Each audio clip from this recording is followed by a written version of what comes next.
देना चाहिए। खेतों में हम लोग खेती करते हैं, वहां भी हिंसा होता है। हल चलाते हैं, हिंसा होता है। पानी डालते हैं खेतों में, हिंसा होता है। निपाई पोताई करते हैं, उसमें भी हिंसा होता है। कोई अगर चोर चुहार आ गया हमारे घर को लूटने के लिए, उसको भगाने में भी अगर हिंसा होता है, गुरु महाराज कहते हैं उसको भोग लिया जाएगा। खेतों में जो हिंसा होता है अनिवार्य हिंसा है, उसको करना पड़ेगा।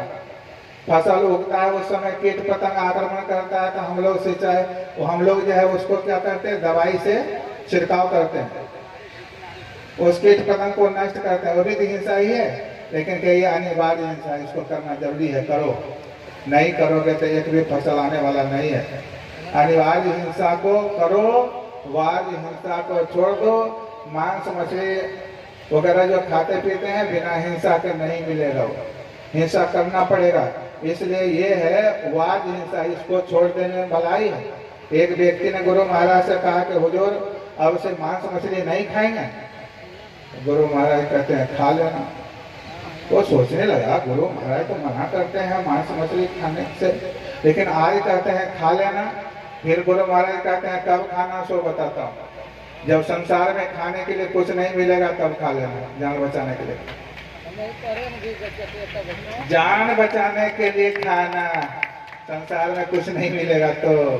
इधर देखता है संसार में तो बहुत कुछ है खाने पीने का, अनाज है, फल है, सब्जी है, बहुत तरह के चीज, दूध है खाने के लिए।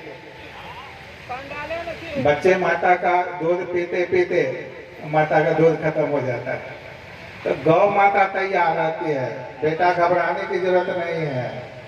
जब तक जो है जियोगे तब तक दूध पीते ही रहोगे, जीवन भर दूध पिलाते रहोगे, कभी दूध खत्म होता है? सब परमात्मा का व्यवस्था किया हुआ है। माता के गर्भ में भी वो व्यवस्था करते हैं, माता के गर्भ से बाहर निकलते हैं तो भी व्यवस्था करते हैं वो परमात्मा ने। जो जितना आवश्यक है उतना ही करीब है आपको। ऑक्सीजन कितना आवश्यक है, 1 मिनट नहीं रख सकते हैं ऑक्सीजन के बिना। देखिए कितना करीब है, जितना लेना चाहें ले लीजिए, ऑक्सीजन से जीवनी शक्ति प्रदान करता है। दूसरा नंबर में पानी, पानी के लिए भी कहीं जाना नहीं पड़ता है। तीसरा नंबर में है भोजन, भोजन भी आपको मिल ही रहा है, हाथ पैर भी बढ़िया बढ़िया दिए हुए हैं। जिसको हाथ पैर काम नहीं करता उसको भी भोजन मिलता है। अजगर करे न चाकरी, पंछी करे न काम, दास मलुक्का कह गए सबके दाता राम। सबकी व्यवस्था परमात्मा कर रहे हैं। जब सबकी व्यवस्था कर रहे हैं, हम उनसे उपकृत हैं, तो उनके तरफ घूमने की कोई जरूरत नहीं, उनके तरफ मुड़ने की कोई जरूरत नहीं। अगर आप लोग हॉस्पिटल में जाते हैं और ऑक्सीजन खत्म हो जाता है, इमरजेंसी वार्ड में पड़े हुए हैं, कहते ऑक्सीजन नहीं है, कितनी घबराहट होती है। अब कोई बंदा आपको हेल्प कर दिया, सहयोग कर दिया कि जितना भी ऑक्सीजन चाहिए हम देंगे, आप उसके लिए कितना जो है उसके उपकार में लग जाएंगे आप। ये हमारा जीवन बचाया है, इसीलिए जब तक जो है जीवन मेरा रहेगा तब तक इसका उपकार करते रहेंगे। परमात्मा कितना उपकारी है, कितना उपकार कर रहे हैं। इसीलिए संसार के सब काम को करते हुए परमात्मा के तरफ मुड़े रहिए। है कठिन काम, लेकिन कठिन काम करते करते आसान होता है। रघुपति भक्ति करत कठिनाई, गोस्वामी तुलसीदास जी महाराज के। बड़ा कठिन काम है, संसार से अपने को मोड़ लेना बड़ा कठिन काम है।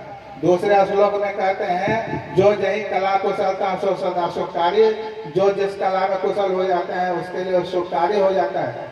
सब संतान की बड़ी बलिहारी हम ऐसे नहीं करते, बराबर सत्संग करते रहिएगा, महापुरुषों का आशीर्वाद आप पर पड़ता रहेगा, आपका सब काम होता रहेगा और सत्संग भी करिएगा, संसार आपका हल्का बना हुआ रहेगा।